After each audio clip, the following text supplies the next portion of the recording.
outdoor enthusiasts on your left, literary scholars on your right, this must be the civilized town of Tuckahoe, Virginia.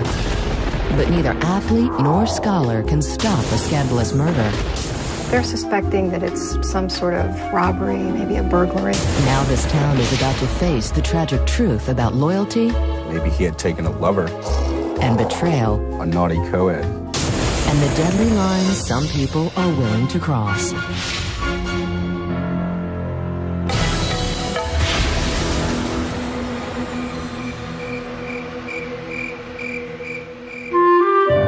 It's 6 a.m. in Tuckahoe, Virginia. And as the sun rises, so do Bill and Sherry too. It's their favorite time of the day. It's just a really peaceful time of the morning. Very quiet. Very quiet. We have a lot of birds, a lot of squirrels, and the dogs are out for their morning walk. But one morning, the peaceful kingdom on Hearthglow Lane gets a little wild. There were a couple of gunshots. The river is close by, and there are a lot of hunters. But this was really unusual because it was loud. It was close. And the good folks living on this lane aren't exactly the passive types. Everyone in the neighborhood is pretty vigilant. 2 or 3 people called 911.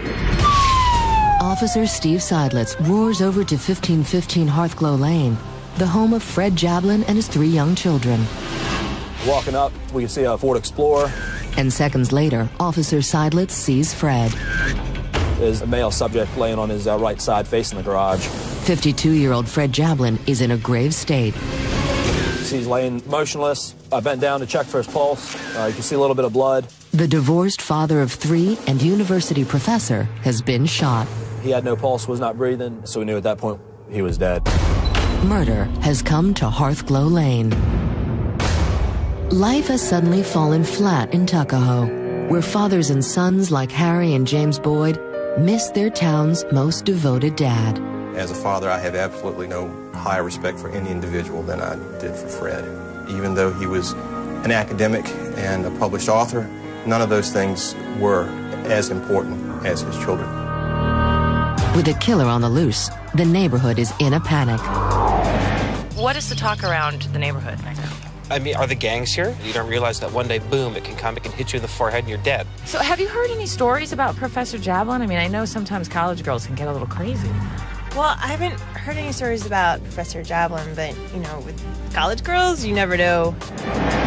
And nobody knows what officers will find as they begin scouring the crime scene. There was a bullet recovered. There was a location of grass that was pressed down as if it was from the suspect fleeing the scene. But surely there's a good Samaritan with an eagle eye out there. That's when we started knocking on doors, finding anybody that may be awake, may have seen or heard anything at all, because we obviously knew we had a serious crime. But the neighborhood search turns up nothing. It looks like Fred Jablin's killer has made a clean getaway. Whispers of murder fly through town faster than used books off the shelves at Creatures and Crooks bookstore. They're suspecting that it's some sort of, robbery, maybe a burglary. Right now, if it were something else, like someone who knew him, then it wouldn't be so bad.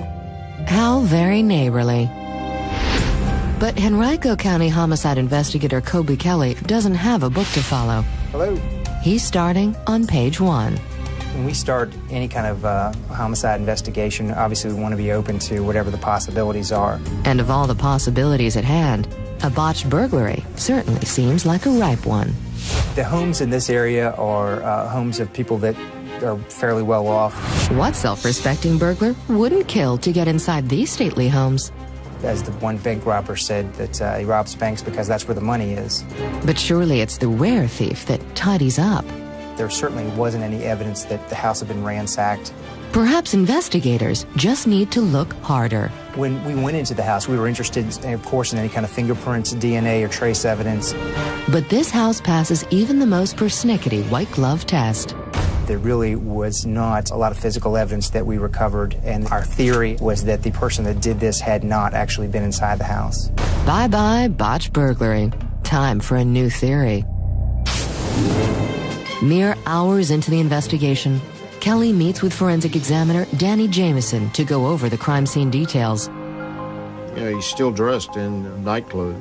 I believe he was originally heading to get his newspaper. But it looks like he never made it.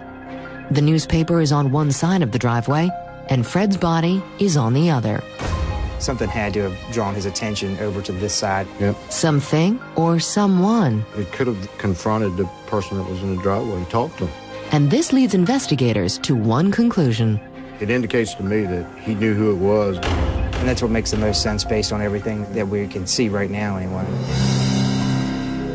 With 3 delightful children, Fred seems like the perfect father. But even this night has a chink in his armor. Fred had been married previously to Piper Roundtree. They had gone through a pretty nasty divorce. Which got even nastier when Fred was granted custody of their kids. And happily married Harry knows Piper was no peach. There was a lot of residual anger there that had a tendency to come up from time to time. And now Piper Roundtree is about to become suspect number 1. When she lost custody of her children, I think it hit Piper very hard. As any outdoorsman will tell you, if you come across a mama bear and her cubs, you'd be foolish not to leave her alone. If you get in her way, it's anyone's guess what might happen next. Even the pristine town of Tuckahoe, Virginia, can't hide the dirtiness of Fred and Piper's divorce. Concerned neighbors Anita and Robert Schneider have seen many custody battles erupt into war. Yeah, I think the lawyers really were difficult and made it very hard for her because they took her children away. If she did it, she was pushed over the edge. Losing custody of your kids could push anybody over the edge. But this former prosecutor has more than one axe to grind. We learned that Piper was required to pay some child support. And I think she felt that the courts had kind of betrayed her. Murdering your ex to regain custody of your kids? What a marvelous plan. But geography makes this scenario somewhat unlikely. We also learned Piper Roundtree had moved out of Virginia, back home to her original home place in Houston, Texas. Still, what's to stop Piper from coming back to wrap up some unfinished business?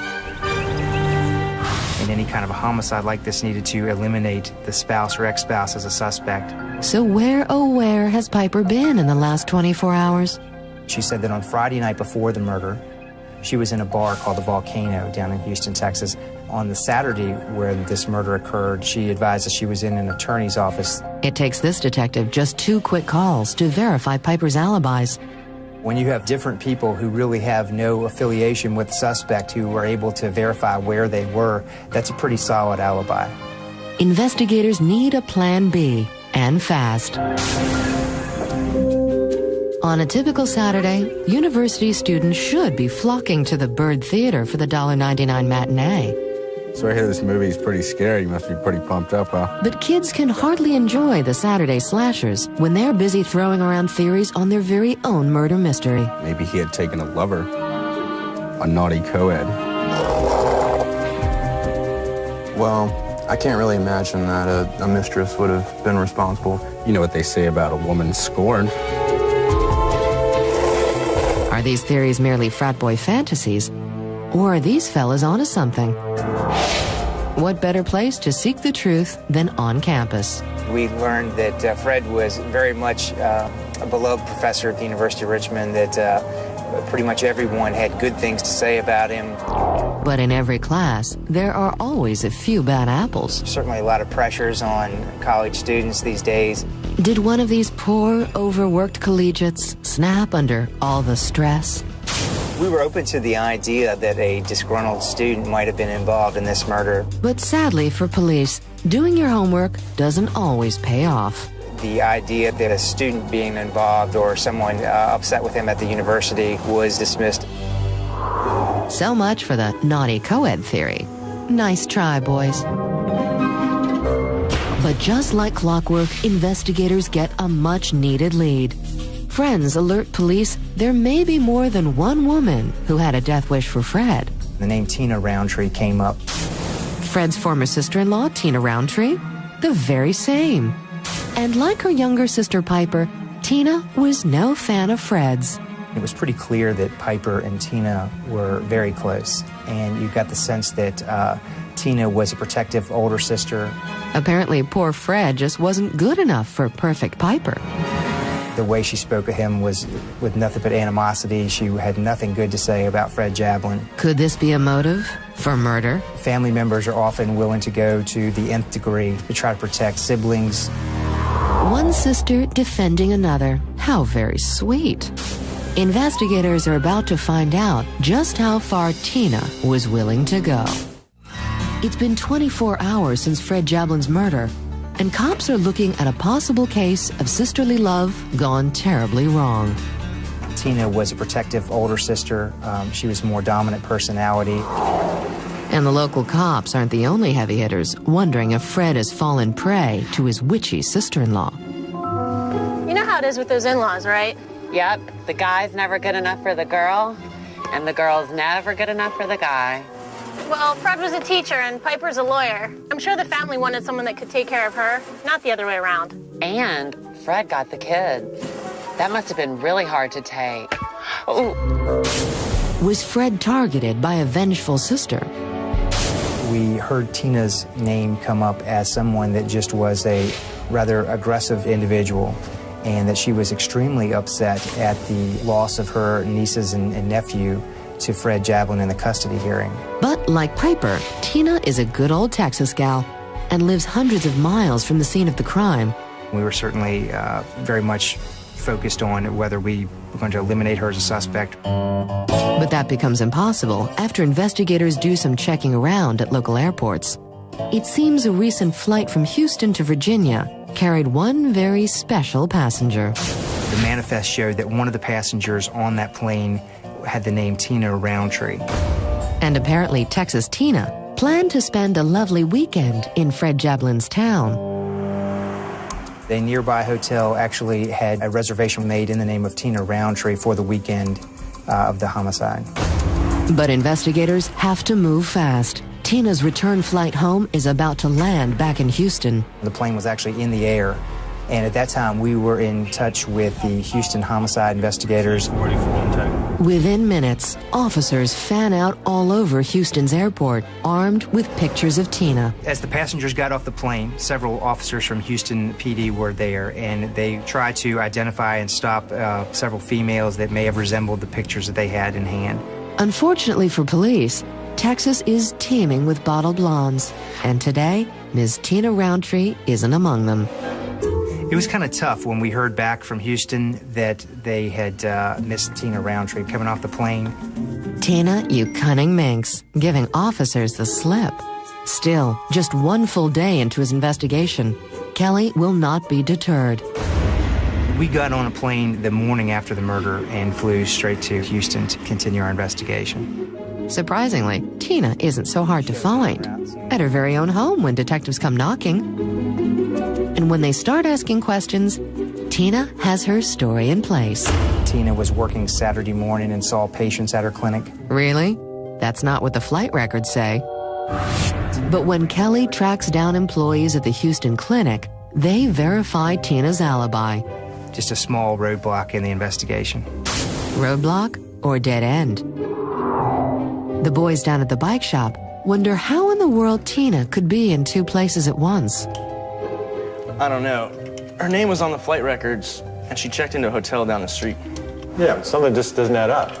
Either someone in Houston is lying, or someone's running around pretending to be someone they're not. So which is it?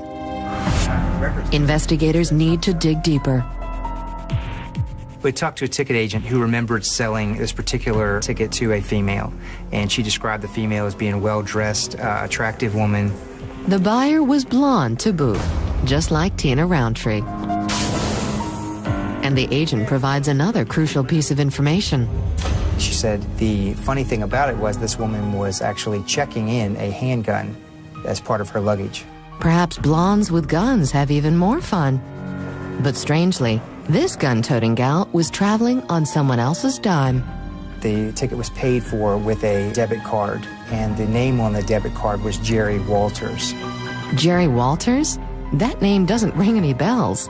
I'm trying to reach Jerry Walters. Investigator Kelly is determined to find out just who Gentleman Jerry is. Jerry Walters lived in Baton Rouge, Louisiana. He was very much confused about why his card was even being suspected in anything.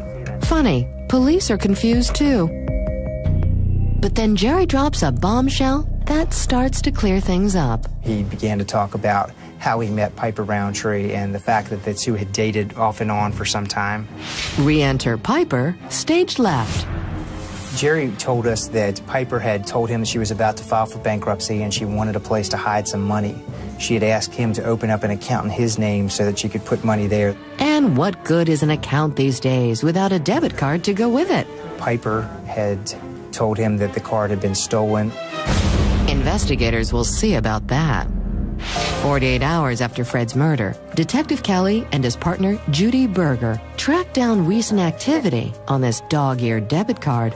I found charges all over Richmond about the time of Fred's death. Is this the same debit card that was used to purchase the airline ticket? It sure is. There's one also that I saw at CVS. What was being purchased at CVS? Look at this. Makeup, latex gloves. What is that all about? What a very good question. Clearly, one of the Roundtree sisters spent a most productive weekend in Richmond. But which one? Both Tina and Piper were probably equally viable as suspects. The Roundtree sisters are thick as thieves, but only one is a murderess. And an online shopping spree is about to blow her cover. It's been just 72 hours since the murder of Fred Jablin, and investigators are closing in on a couple of sinister sisters. We were looking at both Tina and Piper as suspects. And talk of two wayward sisters and one stolen credit card is quickly rolling through town. It had to have been one of the Roundtree sisters. I mean, who else would have done it? What are the chances that Piper's credit card really ends up being stolen and then used in Richmond? And wouldn't you report a stolen credit card as soon as you noticed it was missing? I know I would. Piper and Tina Roundtree both have strong alibis, but one sister's story is about to be exposed by a round of specialty shopping. We learned that there was a purchase online of two wigs, a blonde wig and a paprika wig. Beautiful blonde or a wild redhead? Ladies always like to have options. And apparently this one likes special deliveries too. The wigs that were purchased online were actually delivered to a post office box in Houston. And whose P.O. box might that be? The name on that box was Piper Roundtree. Oh, Piper, clearly you've never learned the benefits of cash and carry. It was one of those gotcha moments that I was thrilled about. While this nouveau blonde may not carry cash, there's one thing she never leaves home without. And a trail of receipts lead police right to it. She had Tina's ID, but she even used Tina's cable bill as a second form of ID. Which comes in most handy when you're trying to book a hotel room in your sister's name. But for Piper, there's one small problem. The manager at the hotel was able to look at a picture of Piper Roundtree, and she was able to say that is the person that rented the rooms. Investigators now suspect that Piper Roundtree is the real killer. But what about Piper's barroom alibi? We ended up talking to the people at the Volcano Bar. When they went back and checked, we found that the bartender was not actually working the night that she thought she'd seen Piper. Looks like the bartender took one too many shots with the barflies. Investigator Kelly works round the clock building a tall tower of evidence against Piper Roundtree. Through the cell phone records, we were able to learn that Piper's cell phone was in Virginia before the murder and as late as several hours after the murder. This wannabe blonde is so busted. She was arrested and charged with the murder of Fred Jablin. It's a very bad day for Piper. Now the details of Piper's perfect plan finally come to light. I think that Piper knew that Fred's routine was to wake up in the morning and go get the newspaper. And so when Fred came out of the house, I believe Piper was waiting on the other side of his vehicle. I think that she probably said something to him which caused him to approach her, and she shot and killed him. As for Piper's motive, it's a tale as old as time. With Fred out of the picture, she was going to be able to be rid of the debt that she owed to him in the form of child support, but she would also be able to have her children free and clear. But it's Fred's brother who gets the children. As for Piper, She gets her day in court, but neither heartfelt tears nor claims of innocence are enough to convince a jury. The jury deliberated maybe less than an hour before coming back and finding Piper guilty of murder, and she was sentenced to life plus 3 years in prison. Justice has been served in this sleepy Virginia town. How unbelievable is this? It's just unbelievable. A mother could do something like this. It's a good thing she didn't get the kids. She should absolutely be in jail for the rest of her life. After all, bad girls who kill good men should get hard time. This community suffered an irreparable loss when it came to the loss of Fred. But Fred's one true legacy is something those closest to him will always remember. My greatest hope for the children is that they will remember Fred as the loving, caring, unselfish father that he was to them. Tuckahoe is again returning to a quiet little corner of the world. But left behind for these kindly citizens is a primal truth. Some fiercely loyal mothers will go to any length to keep their young. It's a rather ruthless law of nature. But in nature, there's both beauty and violence.